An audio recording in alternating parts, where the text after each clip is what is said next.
Hello everyone, hope you're having a great Sunday. Welcome back to Set to 6 Gaming, and this is going to be the next theories video for the Final Fantasy VII Remake and what's to come in the future.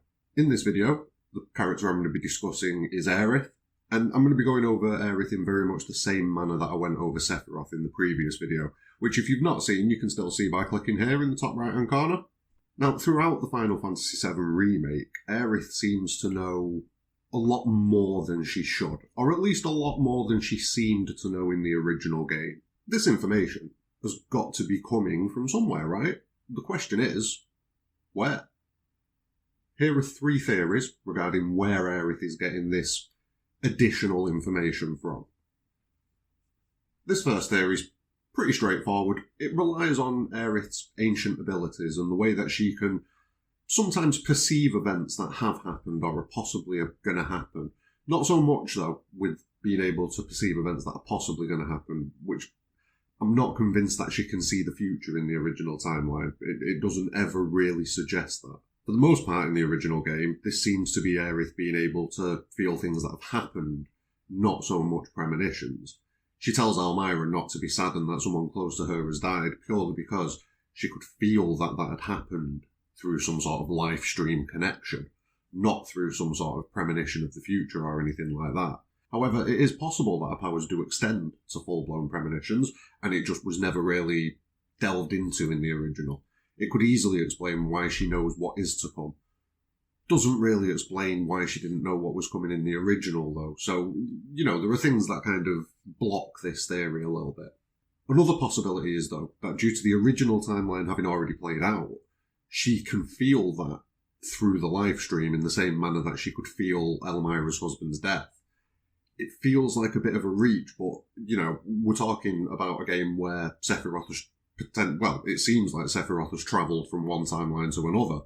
So I'm not going to rule out the possibility, but I'd say that it's probable that Sephiroth can do that because he's more akin to Genova, whereas Aerith being an ancient, we've not got any details that kind of suggest that they can do anything along the lines of travelling through time or anything like that. So yeah, it feels like a bit of a reach for me, but it's possible.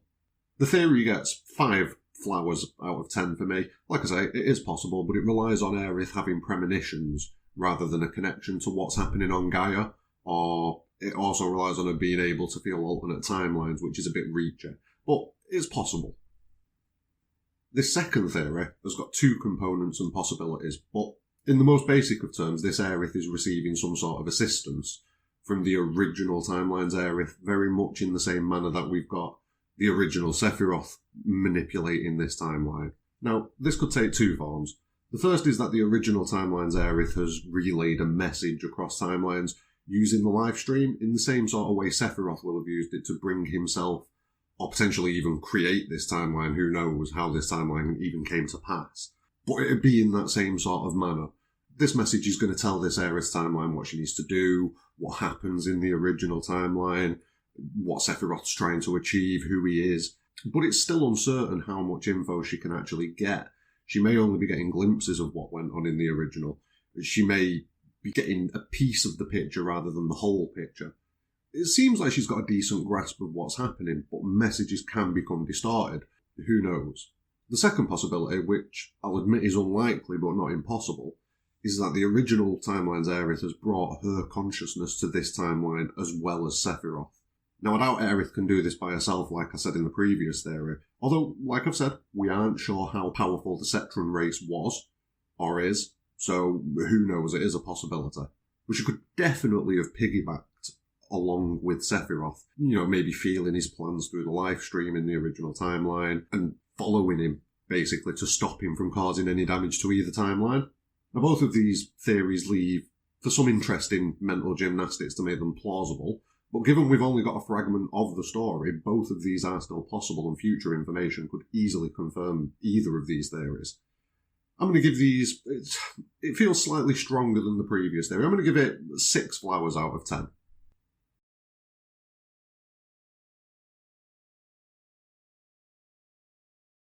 This theory is my personal favourite at the minute, although as time and more information comes to light, this may change. This theory basically relies on Sephiroth feeding Aerith false information. manipulating her, and by proxy the party, into believing that what has already happened in the original timeline is some sort of bad outcome, and pushing them to change it so that it enables his own plans and makes him able to reach his goals. For me, this stands up due to the flashes that we get of things that out of context might come across as bad, but on the whole, really aren't. Let's look at it a bit deeper for a second. Aerith's death was a sad moment, heartbreaking to everyone, but it was necessary and it saved countless lives. I mean, you could argue the entire population of Gaia would have been wiped if Meteor hadn't been stopped. So, I mean, we don't know that for sure. I doubt the Impact would have done that, but then Sephiroth would have probably finished the job afterwards. So, Aerith's death and sacrifice saved everyone on that planet. Out of context, without that, all you see is Aerith dying, and she wants to change that. Same again with Red 13. You see the scene that comes at the end of Final Fantasy VII, which is 500 years in the future, and you see Red 13's family seeing a desolate Midgar and everything looks bad on the surface. But you have to realise that Meteor was mostly stopped. The planet's thriving, and that's what the fight was for, the future of the planet, not the future of humanity. This explains why the party are so determined to change fate, because they're only seeing part of the story, the part that Sephiroth wants them to see. For me, this theory matches up, in my opinion, with everything that's going on. Aerith seeing visions and knowing what the Whispers are when none of this ever happened in the original timeline. Sephiroth is feeding her information that makes the party want to rebel against destiny and fate. I am planning on doing a follow-up video where I go a bit deeper on this theory and see if I can debunk it, and get rid of it, or see if I can confirm it maybe. But for now, I'll stop there and let you brains do a bit of delving, because it is a really fun rabbit hole to go down when you consider that Sephiroth is the one feeding Aerith all of this information. For me, this theory gets a solid 9 flowers out of 10. I'm convinced that this is what is going on, basically. But what about you? Which of the 3 theories do you think is the most likely? Drop a comment below. Please like and subscribe to the channel, and thanks very much for watching. Have a great day. Peace.